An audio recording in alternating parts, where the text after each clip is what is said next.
Welcome to the Liberating Joy in Learning podcast. I'm Verena Beckstrand, and today we're starting a discussion of Jeff Goins' book, The Art of Work, A Proven Path to Discovering What You Were Meant to Do, particularly concerning experimenting, claiming learning, and owning our failures. In Chapter 2, Accidental Apprenticeships, Goins describes Ellen Frank, who teaches interns the art of illumination.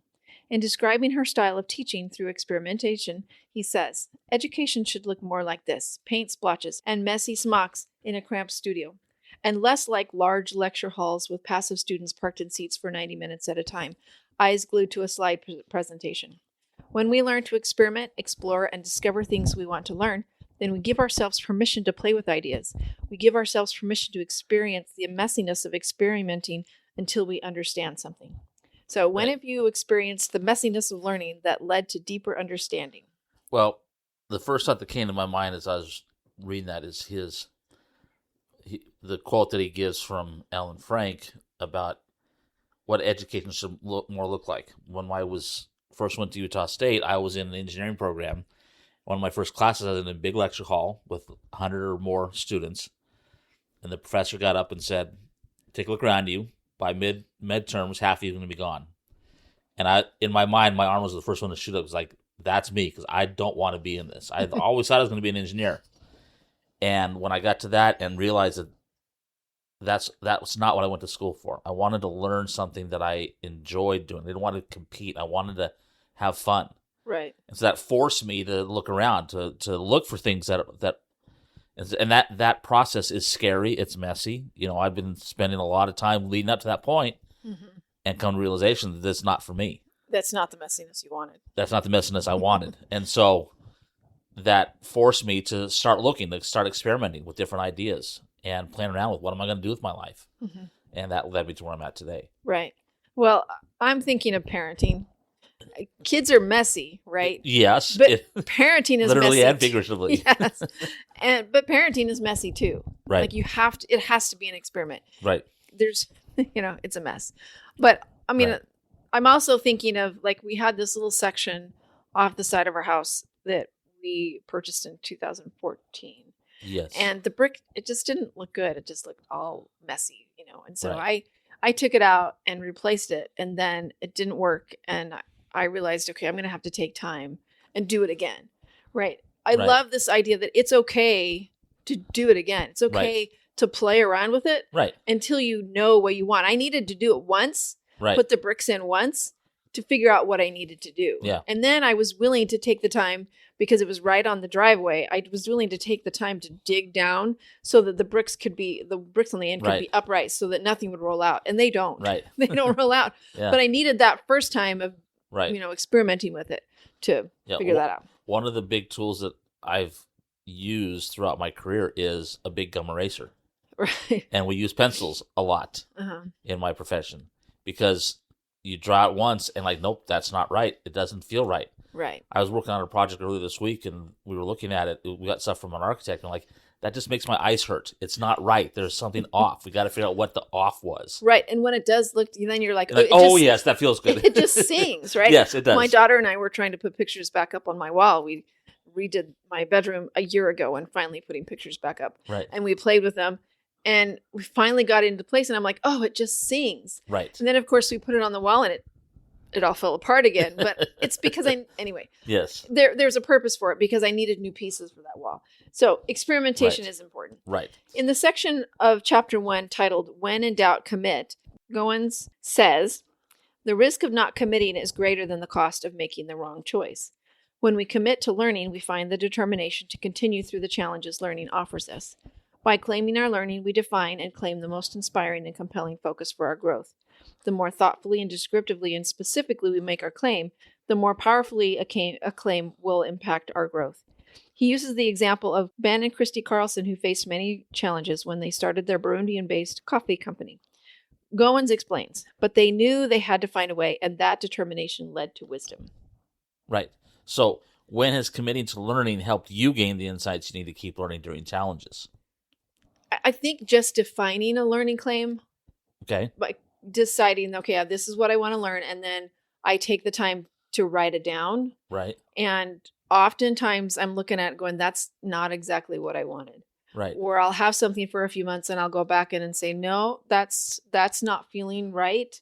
It's kind of like a rough draft, right? You have to have those rough draft first, Right. and then you can go back in and refine it. So, Right. and as I refine it, it's based on new knowledge or better understanding or just Right. something that helps me really claim what I really want, Right. so that I know I can, I don't know, there's just an energy. Like, Right. yeah, when you have it done right, it sings, Right. but also it just gives you energy. Right. It does. Yeah. So what about you? Well, again, I was going back to thinking about when I had that change in my major, when I found what I wanted to do. I didn't find what I wanted, so that's what I'm gonna do. I had to take a couple classes, intro classes. I'd been in school for almost 6 years at this point. 2 years at JC, maybe not 6 total years, but I wasn't in class those 6 years. I only took part-time for a little while till I could afford it.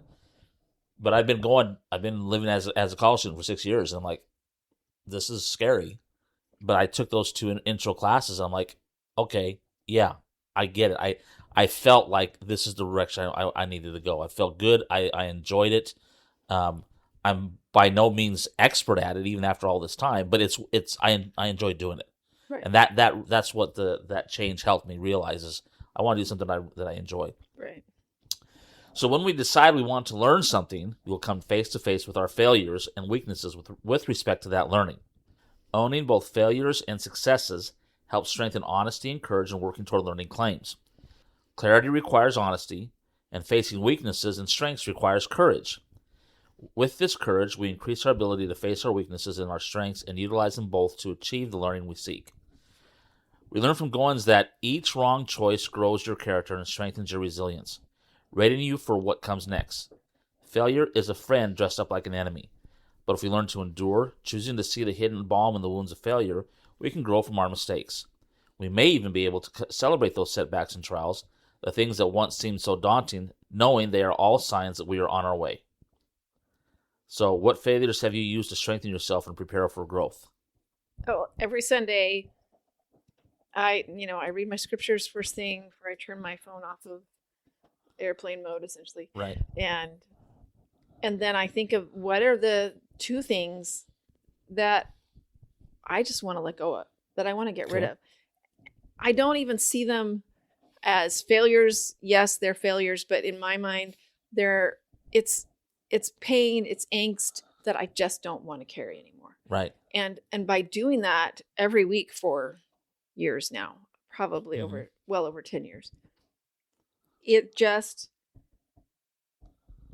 there's a certain amount of peace with owning those, right? Like I'm good at it. I'm very comfortable with, okay, this is something I'm not happy with in my life and I'm ready to let go of. And I just, you can just let go of it. Now, I'm not always good at letting go of my weaknesses. I can attest to that. He knows that. But I am good on some level. Right. And it's empowering because it's so nice to just let it go. Right. How about you? Yeah, well, I was thinking, again, this whole thing has brought me back to that time. And part of the reason why I had to change majors is because I was failing calculus. It was pretty significant failure there. Yeah, pretty significant failure. 3 times, not the same class, but regular calculus I failed once, and then multivariable calculus I failed twice. I'm like, and I'm good at math. I enjoy math. My kids have come to me, throughout their schooling. I'm a little bit frustrated because they don't use textbooks anymore, and that's the teachers don't teach, and so it's a little bit frustrating that way. But I enjoyed math all the way, even now I enjoy it. And so it was frustrating for me to say, I'm good at math. How come I can't do this?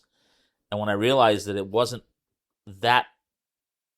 taking me the direction I needed to go, like, okay, I have to let go of this. And it took me a while, but once I found where I wanted to be and what really, like you said, sang to me,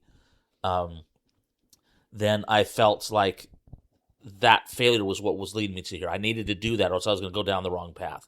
Right. If I kept on pounding on that door, I was going to go where I wasn't supposed to be. Right. And you still use math. I still use math all the time. Yeah, just not the same way. So that's my experience. Cool. So thanks for joining us in this discussion of Jeff Goins' book, The Art of Work, and the principles in it that relate to exploring, claiming learning, and owning our failures. Next time, we're going to wrap up our discussion of his book by examining additional learning principles illustrated in that book. And as always, if you have questions or comments, message us at learningliberated@gmail.com or message us on our Learning Liberated Facebook group. And if this episode spoke to you, share it with someone else that might enjoy it as well. Bye. Bye.